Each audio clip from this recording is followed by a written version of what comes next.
umulan. Biglaan lang.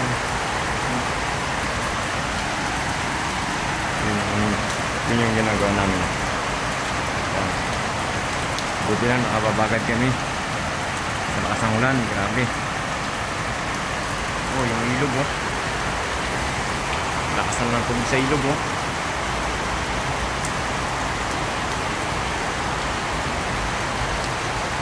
Lakas ng agos. Oh, pag nagtuloy-tuloy pa to mga 2 oras na ito pakalakas na ko. Wala na naman. Puno na yung ilog na yan.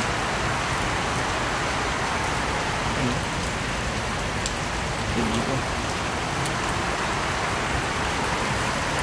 Ay, daming ibon oh.